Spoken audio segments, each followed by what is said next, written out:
পরিবারের সাথে ঈদের আনন্দ ভাগাভাগি করতে বাড়ির পথে রাজধানীবাসী। ট্রেন বাসে উপচে পড়া ভিড়, মহাসড়কে যানবাহনের চাপ। দেশ জুড়ে জমে উঠেছে কোরবানির পশুর হাট, দাম নিয়ে ক্রেতা বিক্রেতাদের ভিন্ন মত।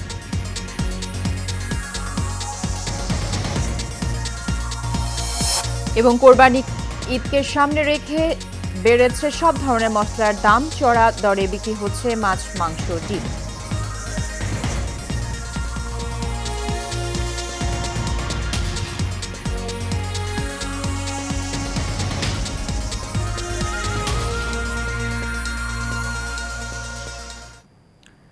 স্বাগত এশিয়া নিউজে, সঙ্গে আছি সুবর্ণা গোলন্দাজ। শুনছিলেন বিআরবি কেবল ইন্ডাস্ট্রিজ লিমিটেড সংবাদ শিরোনাম।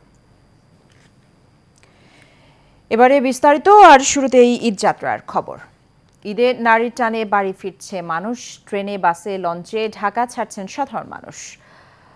কমলাপুর রেলওয়ে স্টেশন থেকে সময় মতো ছেড়ে গেছে সব ট্রেন। এদিকে বাস টার্মিনালে যাত্রীদের উপচে পড়া ভিড়। তবে সময় মতো বাস ছেড়ে না যাওয়া এবং অতিরিক্ত ভাড়া আদায়ের অভিযোগ বাস কাউন্টারগুলোর বিরুদ্ধে।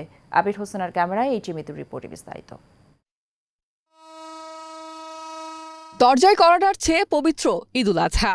পরিবারের সঙ্গে ঈদ উদযাপন করতে ট্রেন যুগে বাড়ি ফিরতে শুরু করেছে রাজধানীবাসী। ঈদযাত্রার তৃতীয় দিনে যাত্রীর চাপ বেড়েছে কমলাপুরে। টিকিট দেখিয়ে স্টেশনে প্রবেশের অনুমতি পাচ্ছেন যাত্রীরা।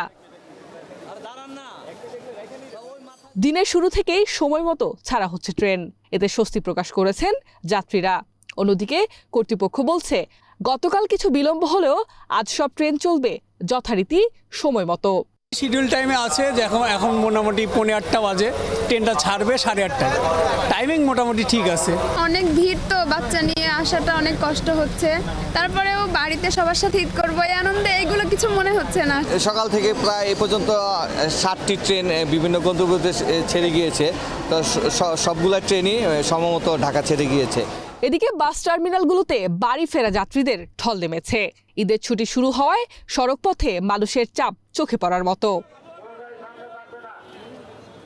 তবে নির্ধারিত সময়ে বাস না ছাড়া ও অতিরিক্ত ভাড়া নেওয়ার অভিযোগ করছেন যাত্রীরা। ঈদের পূর্বে ভাড়া ছিল 400 টাকা, যা ঈদ সন্নিকট উপলক্ষে ভাড়া ডাবল 800 টাকা, যা তারপরেও পাওয়া যাচ্ছে না। গাড়ি কখন ছাড়বে বলা যায় না।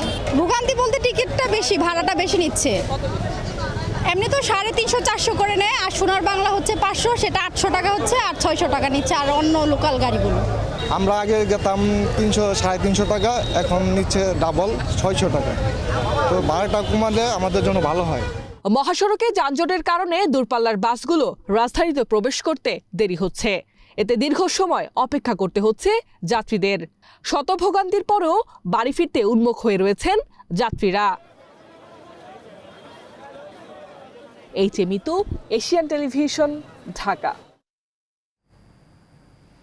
ঢাকা টাঙ্গাইল বঙ্গবন্ধু মহাসড়কে যানবাহনের চাপ বৃদ্ধি পেয়েছে। সকালে কয়েকটি সড়ক দুর্ঘটনার কারণে মহাসড়কে যানজটের সৃষ্টি হয়। এরই মধ্যে সড়ক দুর্ঘটনায় একজন নিহত হয়েছে, আহত হয়েছে বেশ কয়েকজন। ভোর রাতেও মহাসড়কটির টাঙ্গাইলের কালিহাতী উপজেলার পৌংলি এলাকায় উত্তরবঙ্গগামী লেনে সিমেন্ট বোঝাই ট্রাকের পেছনে যাত্রীবাহী বাসের ধাক্কা লাগে। অপরদিকে সকাল 7টার সময় ময়মনসিংহ লিংক রোডে এলাকায় উত্তরবঙ্গ থেকে ঢাকাগামী গরুবাহী ট্রাক বিকল হয়, যার ফলে ঢাকা টাঙ্গাইল বঙ্গবন্ধু সেতু মহাসড়কের এলেঙ্গা থেকে রসুলপুর এলাকা পর্যন্ত অন্তত 8 কিলোমিটার এলাকা জুড়ে প্রায় ঘণ্টাব্যাপী যানবাহনের দীর্ঘ লাইন সৃষ্টি হয়। যানজট নিরসনে মহাসড়কের বিভিন্ন পয়েন্টে প্রায় 7 শতাধিক পুলিশ কাজ করছে বলে জানান টাঙ্গাইল পুলিশ সুপার সরকার মোহাম্মদ কায়সার।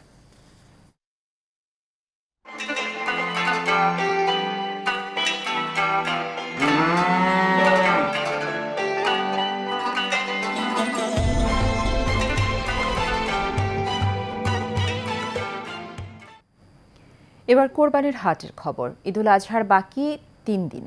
দেশের কোরবানির পশুর হাটগুলো নিজেদের লালন করা গরুসহ অন্যান্য পশু নিয়ে এসেছেন খামারিরা। পাবনা ও রংপুরের 5 জেলার হাটগুলোতে কোরবানির পশুর সরবরাহ বেশি থাকলেও ক্রেতা নেই বলছেন বিক্রেতারা। অন্যদিকে দামের সঙ্গে পাল্লা দিয়ে পেরে উঠছেন না বলে জানিয়েছেন ক্রেতারা। রংপুরের 5 জেলা কুড়িগ্রাম, লালমনিরহাট, গাইবান্ধা, রংপুর ও নীলফামারীর 78টি পশুর হাট ক্রেতাদের চেয়ে বিক্রেতাই বেশি। ঈদুল আজহা উপলক্ষে কোরবানির পশুর হাটে গরুর সরবরাহ বেড়েছে, তবে ক্রেতার সংকটের কারণে আশানুরূপ বিক্রি করতে পারছেন না গরু খামারিরা।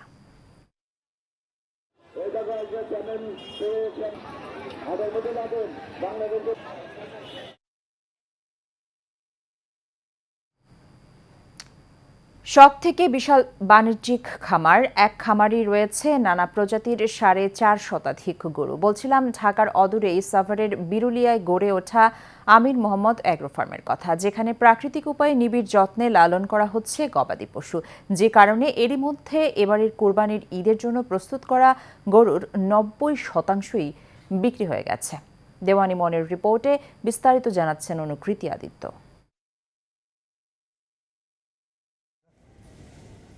বিশাল দেহের এই গরুটি রয়েছে সাভারের বিরুলিয়া ইউনিয়নের আমিন মোহাম্মদ এগ্রো ফার্মে। প্রায় 900 কেজি ওজনের গরুটিকে মালিক শখ করে নাম রেখেছেন সুলতান। এবারের ঈদে সুলতানের দাম হাঁকা হচ্ছে 30 লাখ টাকা। শুধু সুলতানই নয়, ঈদ উপলক্ষে এই ফার্মের প্রাকৃতিক উপায়ে প্রস্তুত করা হয়েছে আরও প্রায় 2 শতাধিক গরু। এসব গরুকে মোটা তাজা করা হয়েছে কাঁচা ঘাস, ধানের কুড়ো, গমের ভুসি ও ভুট্টা সহ দেশীয় খাবার খাইয়ে, যে কারণে এই খামারের গরুর প্রতি রয়েছে ক্রেতাদের বাড়তি চাহিদা। ইতিমধ্যেই বিক্রি করা হয়ে গেছে ঈদ উপলক্ষে প্রস্তুত করা 90% পশু। 7-8 কেজি বড় দানাদার খাদ্য দেই, ন্যাচারাল ঘাস মাছ দেই। আমরা যে দানাদার খাবারটা তৈরি করি, এগুলো দিয়ে আমরা প্রাকৃতিকভাবে আমাদের গরুর মোটা তাজাকরণটা। এইখান থেকে গরু কেনার উদ্দেশ্য এটা যে পরিবেশ ভালো, তারপরে গরুর সাইজও ভালো। শখের বশে 10 বছর আগে 10টি গরু দিয়ে গাজীপুরের গোবিন্দবাড়ি এলাকায় শুরু করা হয় এই কার্যক্রম। পরবর্তীতে 2018 সালে দেশের নিরাপদ প্রাণীজ আমিষের চাহিদা পূরণে নিজেদের অংশীদার করতে বাণিজ্যিকভাবে সাভারের বিরুলিয়া ইউনিয়নে কার্যক্রম শুরু করেন আমিন মোহাম্মদ এগ্রো লিমিটেড। গরু ছাড়া মহিষ, ছাগল ও ভেড়া রয়েছে এই খামারে। আমাদের প্রাইমারি রিকোয়ারমেন্ট ছিল যে আমাদের পারিবারিক চাহিদা মেটানো, এর পাশাপাশি যে দেশের মানুষের চাহিদাটাও মেটানো।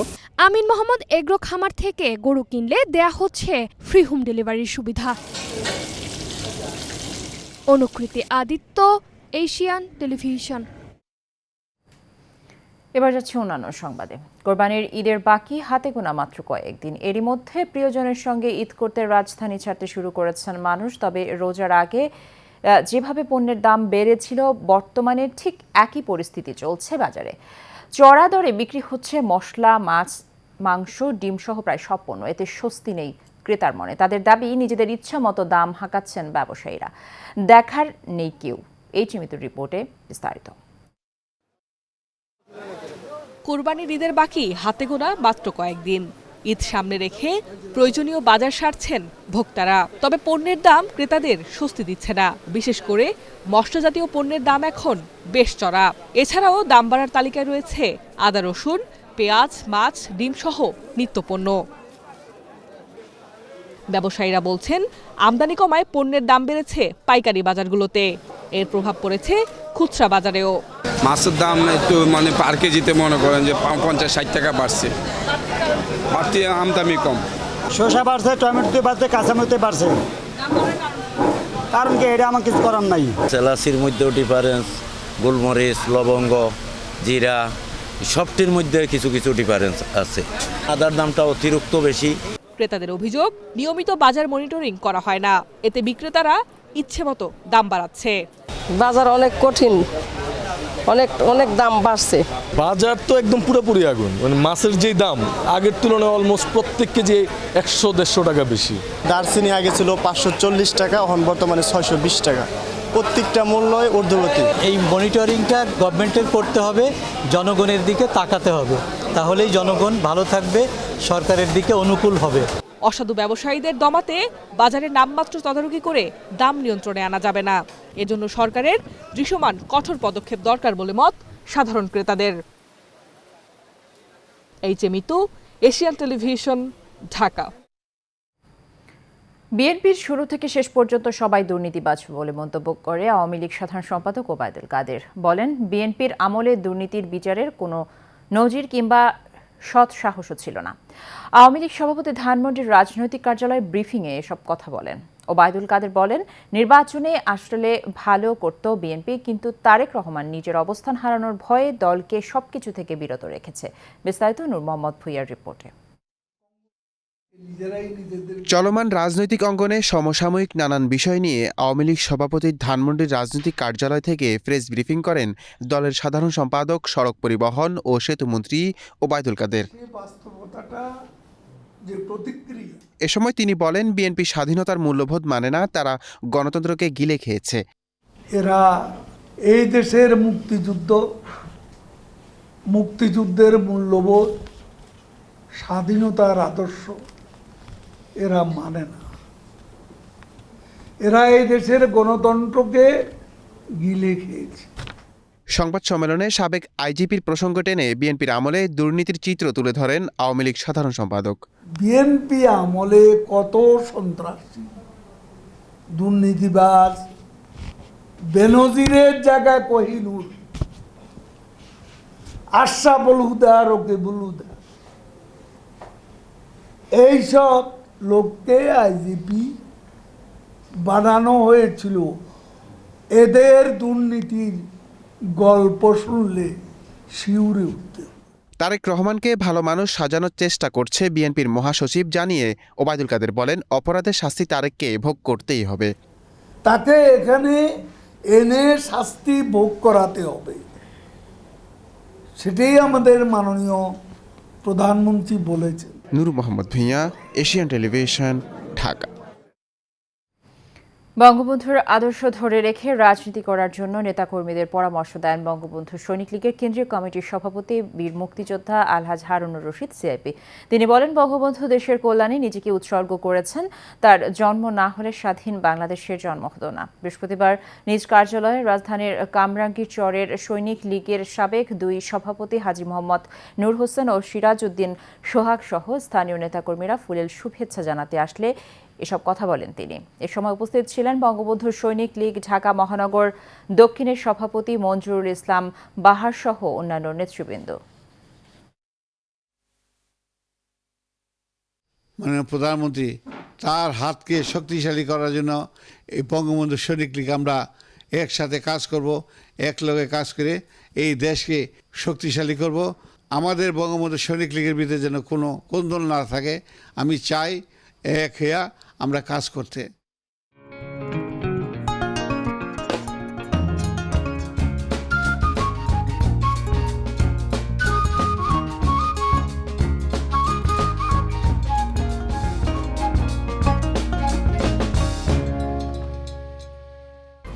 HM Expert B500 CWR স্বাধীনতার সুবর্ণ জয়ন্তীতে নতুন বাংলাদেশ গড়ার প্রত্যয়।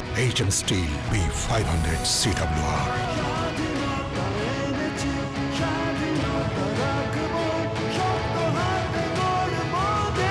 HM Steel। দেশের বিভিন্ন প্রান্ত থেকে চট্টগ্রামে আসতে শুরু করেছে কোরবানির পশু। ইতোমধ্যে নগরীর সিটি কর্পোরেশনের ইজারাকৃত সবচেয়ে বড় পশুর হাট পাহাড়তলী সাগরিকায় বেড়েছে ক্রেতার সমাগম। নাটোর, কুষ্টিয়া, সিরাজগঞ্জ, চাঁপাইনবাবগঞ্জ সহ উত্তরবঙ্গ থেকে গরু মহিষ এসেছে হাটে। তবে বিক্রেতারা বলছেন, হাটে ক্রেতাদের সমাগম বাড়লেও পশু বেচাকেনি এখনও তেমন শুরু হয়নি। যেসব ক্রেতা হাটে ভিড় করছেন তারা কেবল পশু দেখছেন এবং দাম জিজ্ঞাসা করছেন। তবে ইজারাদার বলছেন, আজ থেকেই জমে উঠবে পশুর হাট। জেলা প্রাণী সম্পদ কার্যালয়ের তথ্য অনুযায়ী চট্টগ্রামে এবার সম্ভাব্য কোরবানির পশুর চাহিদা 8,86,000। কোরবানির জন্য প্রস্তুত রয়েছে 8,52,000 পশু। গরু এখনো বিক্রি নাই, কাস্টমার কম, এখনো বেচাকেনা লাগে। আশা করি সামনের দিকে বেচাকেনা বাড়বে। আশা করতেছি আগামীকাল রাতে অথবা শনিবার একটা ভালো বাজার হবে এবং দামও নিম্নমুখী হতে পারে। মনে তো হচ্ছে কালকে অথবা পরশুতে হয়তো ওনারা ছাড়বেন বা আমাদের নাগালের মধ্যে আসবে। মানুষ গরু কিনে কোরবানির একদিন আগে, সর্বোচ্চ 2 দিন আগে, এটা হচ্ছে মেন কথা।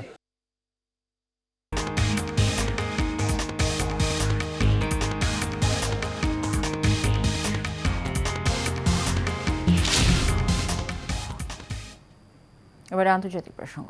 ইসরায়েলি হামলায় আরও অন্তত 30 জন ফিলিস্তিনি নিহত হয়েছে, এতে করে গত বছরের 7 অক্টোবর থেকে ভূখণ্ডটিতে মোট নিহতের সংখ্যা পৌঁছেছে 37,232 জনে।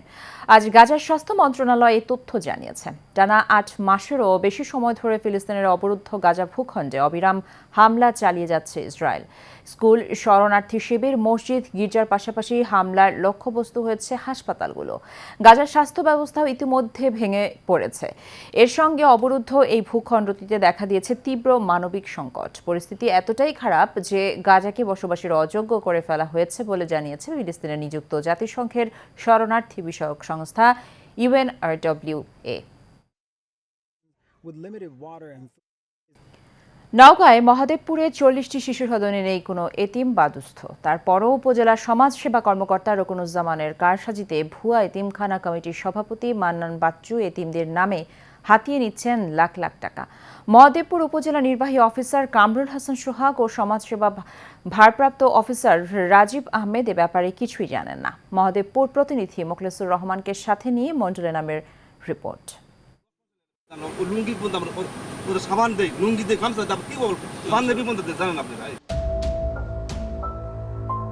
নওগাঁর মহাদেবপুরে 1 যুগেরও বেশি সময় ধরে শিশু সদনের ভুয়া কমিটির সভাপতি সেজে মান্নান বাচ্চু এতিমের নামে সরকারের বরাদ্দ দেওয়া লাখ লাখ টাকা হাতিয়ে নিচ্ছেন।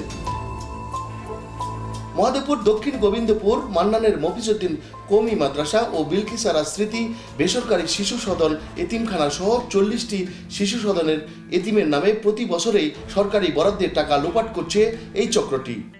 না, কোনো অভিযোগ নাই। এগুলো বিবেচনা বলে এটা আমি বলতে চাচ্ছি না। বিষয়টা হলো যে এগুলো এতিমের নামে টাকা লোপাটের অভিযোগের বিষয়ে মহাদেবপুর উপজেলা নির্বাহী অফিসার কামরুল হাসান সোহাগ মুঠোফোনে জানায়, দ্রুত অপরাধীদের বিরুদ্ধে ব্যবস্থা নেওয়া হবে। অফিসের মাধ্যমে এটা করা হয় না, আমরা আমাদের মাধ্যমে এটা লিঙ্ক নেয় কোনোভাবে। তারপরে আমার নজরে আসলে তো আমি অবশ্যই দেখবো, জনগণ হিসেবে তো আমি দেখবই। এ ব্যাপারে মহাদেবপুর উপজেলা পরিষদের নবনির্বাচিত চেয়ারম্যান মাসুদুর রহমান মাসুদ বলেন, মহাদেবপুর দুর্নীতিমুক্ত করতে সব ব্যবস্থা হাতে নিয়েছেন তিনি। যেসব দপ্তরগুলোতে দুর্নীতি হয় আমি এখনো শপথ গ্রহণ করি না। আমি শপথ গ্রহণ করার পরে আমি আমার দপ্তরে বসে আমার প্রথম কাজ হবে দুর্নীতির বিরুদ্ধে নিজেকে অবস্থান রাখা। এতিমের বরাদ্দের টাকা লোপাটে প্রশাসনের কঠোর হস্তক্ষেপ চায় মহাদেবপুরবাসী। খোঁজ নেব এবং ডিউ প্রসেস আমাদের যে নীতিমালা আছে সেই অনুযায়ী ব্যবস্থা নেব। মন্ডলের নাম এশিয়ান টেলিভিশন, নওগাঁ, মহাদেবপুর। শেষ করব এশিয়ান নিউজ। তার আগে বিআরপি কেবল ইন্ডাস্ট্রিজ লিমিটেড সংবাদ শিরোনামগুলো জানিয়ে দেব আরও একবার।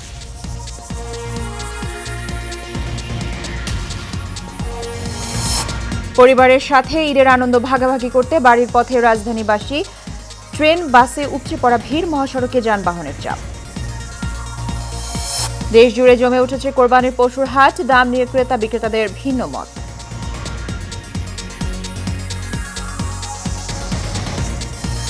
এবং কোরবানির ঈদকে সামনে রেখে বেড়েছে সব ধরনের মশলার দাম। চড়া দরে বিক্রি হচ্ছে মাছ, মাংস, ডিম।